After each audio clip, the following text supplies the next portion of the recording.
The summer of 1914 began with a fervent, almost romantic belief in a swift and decisive victory. Young men across Europe, spurred by patriotic fervor and propaganda, eagerly enlisted, imagining a glorious, brief campaign.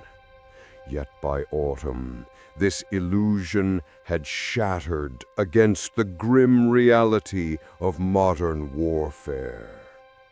The rapid advances of the war's opening months ground to a halt, giving way to a brutal, unforeseen stalemate.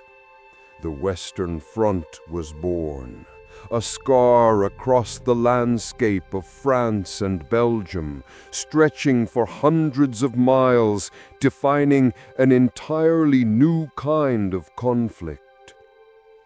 As winter descended, the conditions plunged from merely dreadful to truly horrific.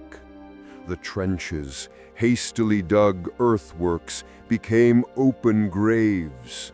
Constant rain and snow transformed the battlefields into a quagmire of thick, clinging mud, swallowing men, equipment, and hope. This was not the war of cavalry charges and glorious heroism. It was a war of attrition, fought in unimaginable squalor. Disease, from trench foot to dysentery, ravaged the weakened soldiers more effectively than enemy bullets. Rats, bloated and fearless, swarmed the trenches, feeding on the unburied dead and scraps of food, adding to the pervasive sense of disgust and despair. Shell fire was incessant, an orchestral accompaniment to suffering, turning the ground into a pockmarked lunar landscape. Barbed wire fences crisscrossed no man's land, a desolate, impossible expanse guarded by machine guns and snipers. Every moment was a test of endurance. Every breath a struggle against the elements and the enemy. Sleep was a luxury, often stolen in brief, fitful moments amidst the din and danger. The psychological toll was immense, reducing men to shells, their faces etched with chronic exhaustion and a haunting emptiness. The bright-eyed recruits of July were now hardened, weary veterans, trapped in a cold, muddy hell with no end in sight. The world had witnessed warfare before, but never on such a scale of prolonged, industrialized horror. This was the true face of 1914, a year that forever redefined the meaning of human conflict and suffering. As winter tightened its grip, the grinding reality of trench warfare solidified into an inescapable nightmare for the men on the front lines. The initial patriotic zeal had long since evaporated, replaced by a profound, soul-wearying exhaustion. Every day was a battle against the elements as much as against the enemy. The biting wind relentlessly scoured the exposed trenches, chilling bones to the marrow, while omnipresent dampness seeped into uniforms, boots, and spirits. Water often stood ankle-deep, sometimes knee-deep, in the fire bays and dugouts, turning skin raw and leading to the dreaded trench foot, a slow, agonizing decay of flesh. Food, when it arrived, was often cold, meager, and monotonous, offering little comfort or sustenance against the brutal conditions. Sleep was a restless, fitful escape, constantly interrupted by the distant rumble of artillery or the sudden crack of a sniper's rifle. Sleep was a restless, fitful escape, constantly interrupted by the distant rumble of artillery or the sudden crack of a sniper's rifle. Faces once vibrant with youth were now hollowed by chronic sleep deprivation and malnutrition, eyes bloodshot and haunted, reflecting an inner world stripped bare of optimism. Beards matted with mud and grime clung to gaunt cheeks, further obscuring the men who once were. The air was thick with the stench of mud, stagnant water, unwashed bodies, and the ever-present cloying smell of decay from unburied casualties nearby. Hope became a precious, scarce commodity, rationed out in fleeting moments of camaraderie or the anticipation of a letter from home. But even these glimpses of normalcy were fleeting. The constant threat of death, whether from a shell, a bullet, or disease, hung heavy, a silent, pervasive presence. This was not merely suffering.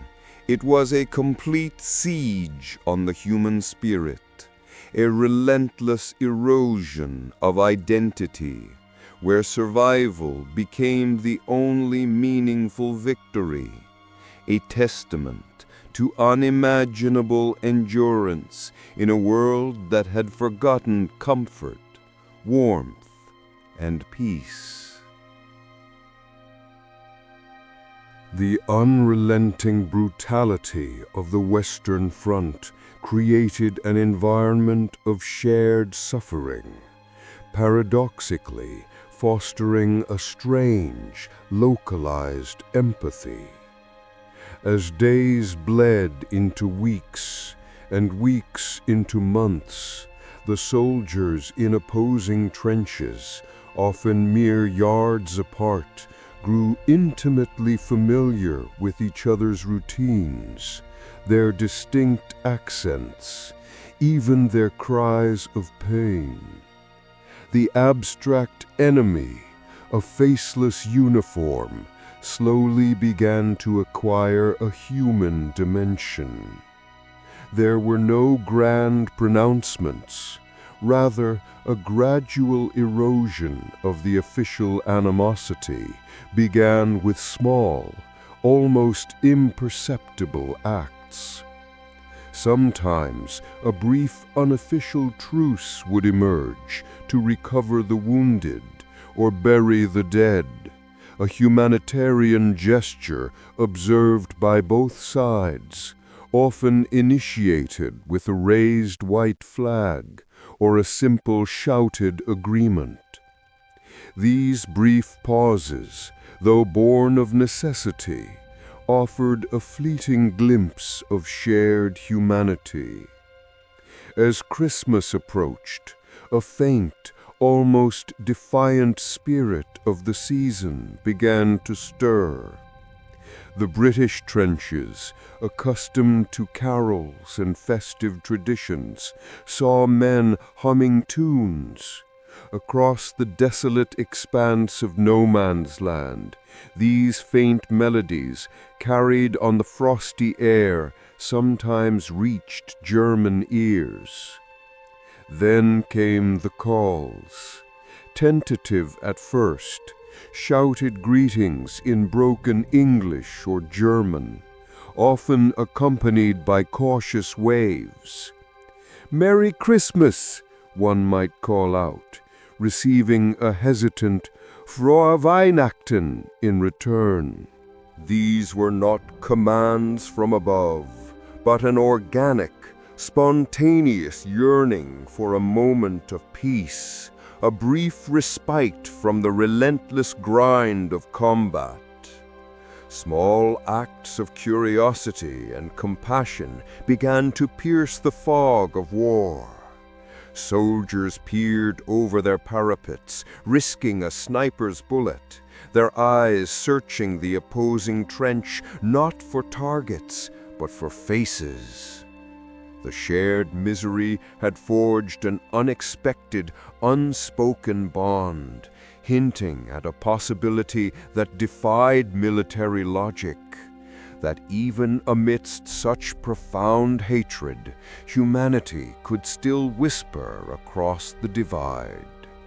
The stage was set for an unprecedented, unofficial cessation of hostilities, driven not by generals, but by the soldiers themselves.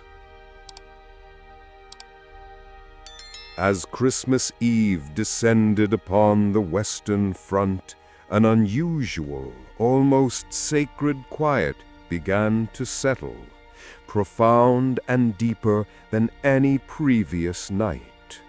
The biting frost intensified, yet something else stirred in the frigid air, a nascent, almost unbelievable hope. The first signs emerged from the German trenches. Faint, flickering lights appeared, small candles initially, then miniature fir trees, defiantly placed on sandbags or parapets. These humble trees, often decorated with scraps of paper or ribbons rather than traditional ornaments, radiated a stark yet powerful spirit of the season. Then a haunting baritone voice, clear and strong, pierced the night's stillness, singing Stille Nacht, Heilige Nacht. This iconic carol, carried by the frosty air across the desolate expanse of no man's land, resonated profoundly with the British soldiers huddled in their opposing lines. A moment of stunned, disbelieving silence descended, quickly giving way to a murmur of recognition, then a tentative, emotional response. British voices, initially hesitant and raw, began to rise in harmony, offering their own rendition of Silent Night in English. This spontaneous exchange of carols transcended language barriers, a universal hymn of peace emerging from the brutal depths of war. Soon, more lights appeared on the British parapets, small gestures of reciprocation, acknowledging the fragile bridge being built. The darkness of no man's land, usually a deadly void, transformed into a temporary, surreal stage for an impromptu, unarmed concert. The songs continued, echoing back and forth. "O come all ye faithful," the first Noel, each note a fragile yet potent bridge across the chasm of conflict. Soldiers, huddled against the cold, listened intently, tears often welling in their eyes, momentarily transported from the grim reality of the trenches, reminded of homes and families. The shared singing was a powerful, silent protest against the madness surrounding them, a collective reclaiming of a sacred tradition amidst the profanity of war. These melodies, simple yet profound, created a temporary sanctuary, a sacred pause where the harsh lines between friend and foe blurred, replaced by the universal, comforting bond of Christmas. As the last notes of the carols faded, an even more profound silence settled over no man's land, now imbued with a fragile, almost unbelievable sense of peace. The shared music had forged an invisible bridge, but the physical chasm of mud and wire remained. Then a bold, tentative act, a solitary German soldier, perhaps waving a small white cloth or simply gesturing, slowly rose from his trench.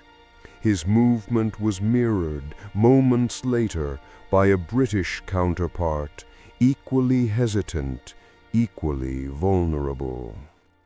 It was a perilous gamble, an unspoken agreement to temporarily suspend the brutal realities of war. Slowly, cautiously, more figures began to emerge from both sides, wrapped in heavy greatcoats, their faces etched with a mixture of fear, curiosity, and a deep, unexpected longing for connection. They stepped onto the frozen, corpse-strewn ground that had, moments before, been a death trap. Wrapped in heavy greatcoats, their faces etched with a mixture of fear, curiosity, and a deep, unexpected longing for connection, they stepped onto the frozen, corpse-strewn ground that had, moments before, been a death trap. No man's land, a scarred expanse usually reserved for bullets and cries, transformed into an impromptu meeting ground. Initially, the approach was guarded. Hands remained close, expressions wary. Yet, as they drew closer, eyes met, not as enemies, but as fellow men enduring the same unimaginable conditions. The first words exchanged were simple, halting. "Merry Christmas, Frohe Weihnachten." Tobacco, chocolate, and rum were offered, bridging the initial awkwardness. A German barber even gave a British soldier a haircut. Here, amidst the frozen mud and the ever-present stench of war, rank and nationality momentarily dissolved. They were farmers, factory workers, sons, fathers, men who, for this brief, miraculous interlude, chose humanity over hostility. It was an astonishing, spontaneous act of defiance against the very purpose of their presence, a testament to the enduring power of compassion in the face of conflict. As the initial tension evaporated in no man's land, replaced by the unexpected warmth of shared humanity, the spontaneous truce quickly escalated beyond mere greetings. What began as an exchange of pleasantries and small comforts blossomed into an extraordinary display of camaraderie. Soldiers, no longer foes but fellow men, initiated makeshift football games. A tin can, a sandbag, or even a crumpled piece of paper served as a ball, kicked across the shell-pocked muddy earth. British, German, and sometimes French soldiers, momentarily shedding their rigid uniforms of animosity, chased after it with a shared, almost childlike enthusiasm, their laughter echoing where artillery had once roared. These were not organized matches, but joyful, chaotic scrambles, a poignant symbol of their collective desire for normalcy. Beyond the impromptu sports, a bustling marketplace of humanity emerged. British woodbines were eagerly traded for German cigars, plum pudding for rich, dark sausage. Buttons, regimental badges, and even personal photographs were exchanged. Souvenirs not of conquest, but of an improbable, fleeting peace. Language barriers were playfully overcome with gestures, shared jokes, and the universal language of simple gifts. Stories were swapped of homes, families, and the lives left behind, revealing startling commonalities between men who, just hours earlier, had been ordered to kill each other. There was a profound, poignant recognition that these weren't faceless enemies, but individuals with fears, hopes, and dreams identical to their own, all yearning for an end to the brutal conflict. Amidst the ruins, the barbed wire, and the ever-present threat of renewed conflict, the spirit of Christmas transcended the grim realities of war.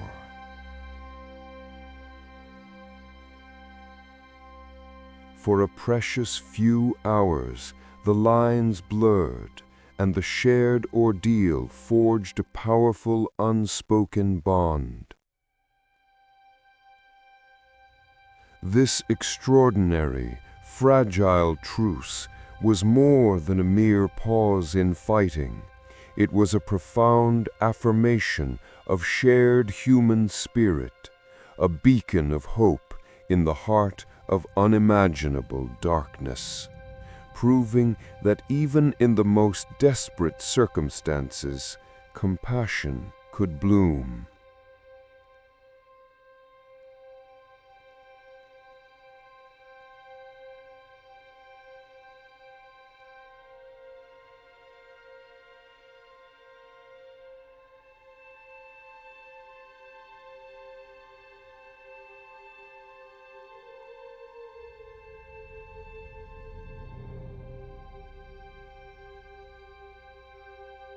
Amidst the remarkable camaraderie of games and shared gifts, the Christmas truce facilitated an even more profound and poignant act: the sacred pause to bury the dead. For days, the fallen of both sides had lain uncollected in no man's land, grim testaments to the brutal fighting that had preceded the truce. Now, under a sky free of shell fire, a somber procession began. Soldiers who had been shooting at each other hours earlier now moved with a shared, quiet purpose. British Tommies and German Lancer, sometimes French poilus, collaborated, identifying the bodies of their comrades, gently collecting them from the frozen, muddy earth. The grim task was undertaken with universal solemnity. Makeshift stretchers were fashioned, and the fallen were carried back, not to separate lines, but to common ground. Graves were dug side by side, often marked with simple crosses or helmets. The shared grief transcended national allegiances.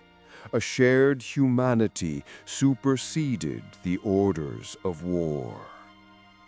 They stood together, hats removed, some offering prayers in their native tongues, others simply bowing their heads in silent respect. There was no enemy in this act, only fellow soldiers acknowledging the ultimate price of conflict. This quiet, harrowing ritual highlighted the core truth of the truce, that beneath the uniforms and national anthems lay men with identical hopes and fears, united in their suffering. There was no enemy in this act, only fellow soldiers acknowledging the ultimate price of conflict. The temporary suspension of hostilities for this sacred duty was perhaps the most powerful testament to the truce's unifying force, a stark, painful reminder of the cost of the war, yet also a powerful symbol of empathy.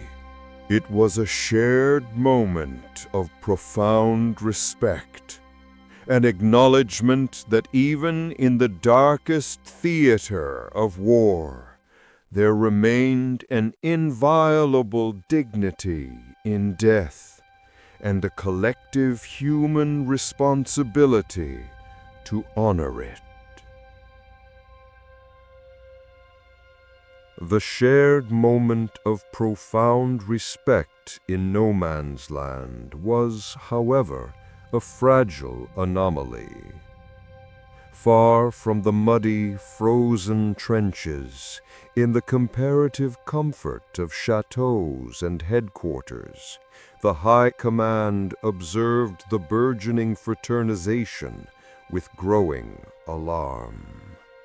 Reports of enemy soldiers mixing, exchanging gifts, and even playing football reached generals' desks via telegraph and frantic courier. For these commanders, steeped in rigid military doctrine, this was not a heartwarming display of humanity, but a grave breach of discipline, a dangerous undermining of fighting spirit, and a potential compromise of national security. Field Marshal Sir John French, commanding the British Expeditionary Force, and his German counterparts viewed the truce as unpardonable insubordination, potentially jeopardizing offensive operations and fostering dangerous sentiments of premature peace. Field Marshal Sir John French, commanding the British Expeditionary Force, and his German counterparts viewed the truce as unpardonable insubordination, potentially jeopardizing offensive operations and fostering dangerous sentiments of premature peace. Their faces, often grim and unyielding, reflected intense disapproval. Orders swiftly cascaded down the chain of command, sternly forbidding any further interaction with the enemy.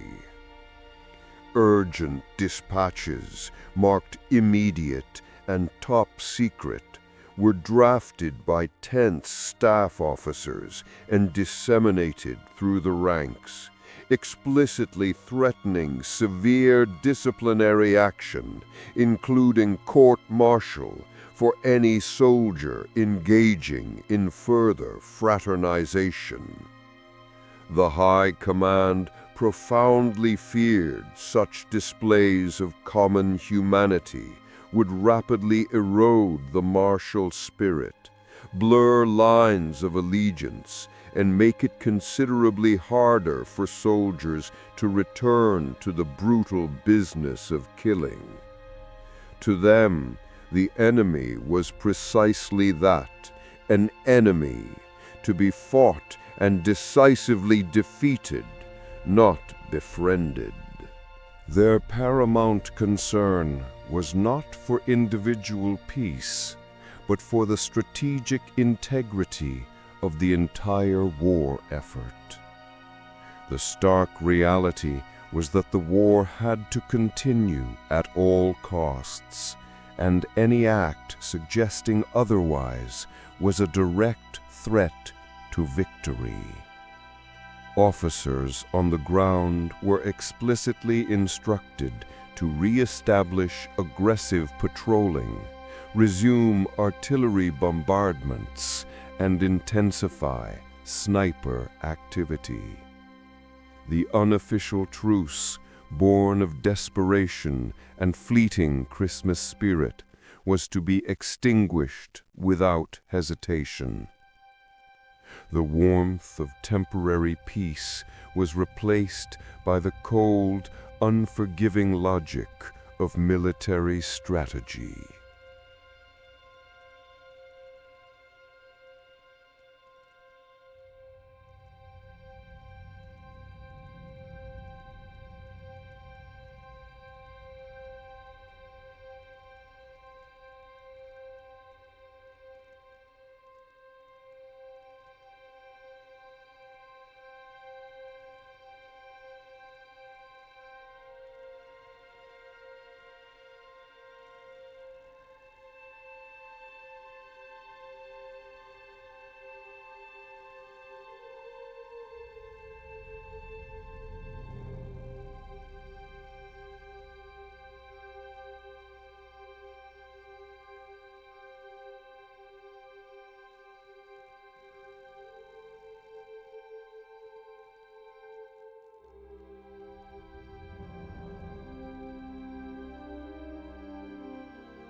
The directives from high command were unequivocal and chillingly effective.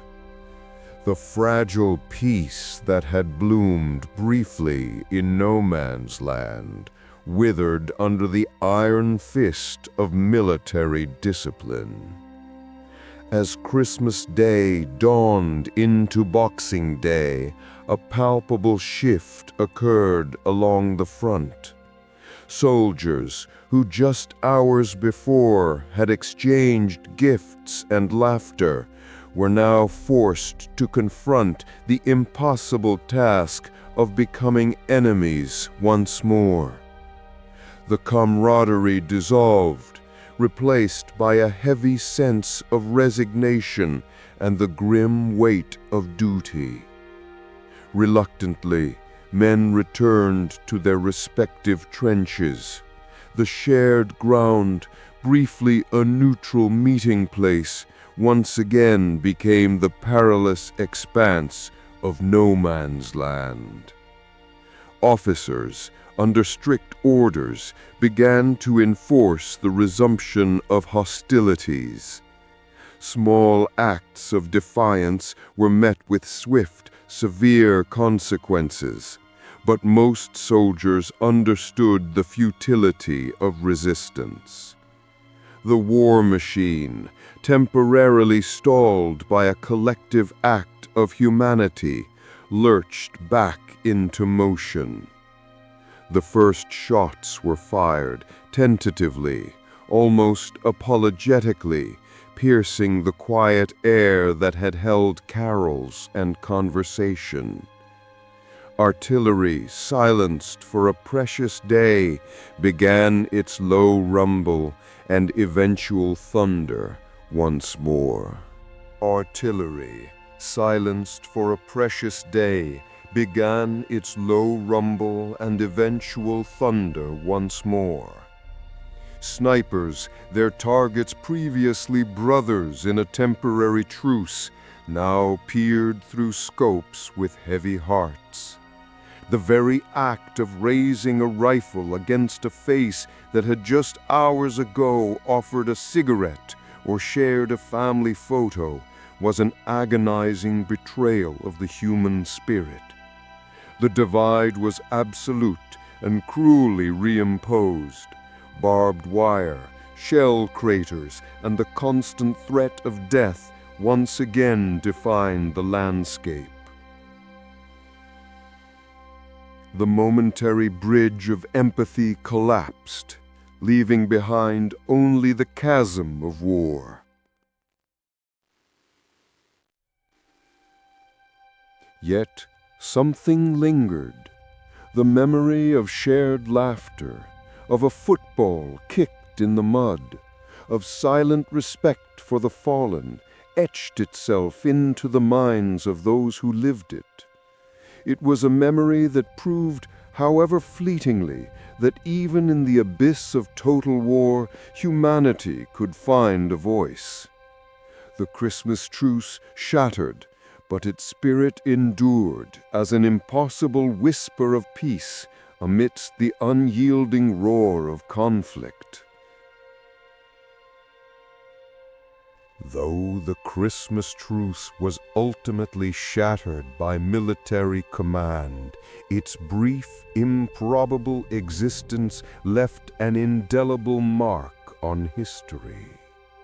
It was a fleeting moment that defied the brutal logic of total war. A spontaneous uprising of humanity against the machinery of conflict.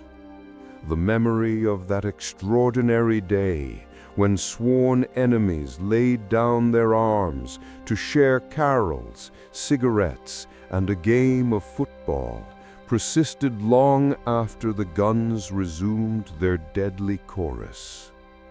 The stories of the truce, initially suppressed by authorities, began to surface through letters sent home by soldiers, later corroborated by official accounts and countless historical investigations. These poignant narratives revealed a universal truth. Beneath the uniforms and nationalistic fervor, there lay a common humanity. It highlighted the profound disconnect between the high command, safe behind the lines, and the ordinary soldiers enduring unimaginable suffering in the trenches. The generals saw betrayal, the men saw brotherhood. The Christmas truce became more than just a historical anomaly. It transformed into a powerful symbol. It stands as a testament to the innate human desire for peace, even in the most hostile environments. It reminds us that even when pushed to the extremes of conflict, compassion can emerge, offering a glimpse of what is possible when dialogue replaces division. This fragile peace, born in the mud and freezing cold of no man's land, resonates through the decades. Its legacy endures, not as a model for ending wars, but as a potent reminder of the individual's capacity to transcend hatred. It challenges us to look beyond perceived differences and find common ground, even with those we are taught to despise. The Christmas truce compels us to reflect on the choices made in conflict and the profound, often tragic consequences. As we navigate our own times full of division and discord, the impossible truce of 1914 serves as an eternal beacon, a whisper of hope echoing across a century, urging us to remember that peace is always possible if only we dare to seek it.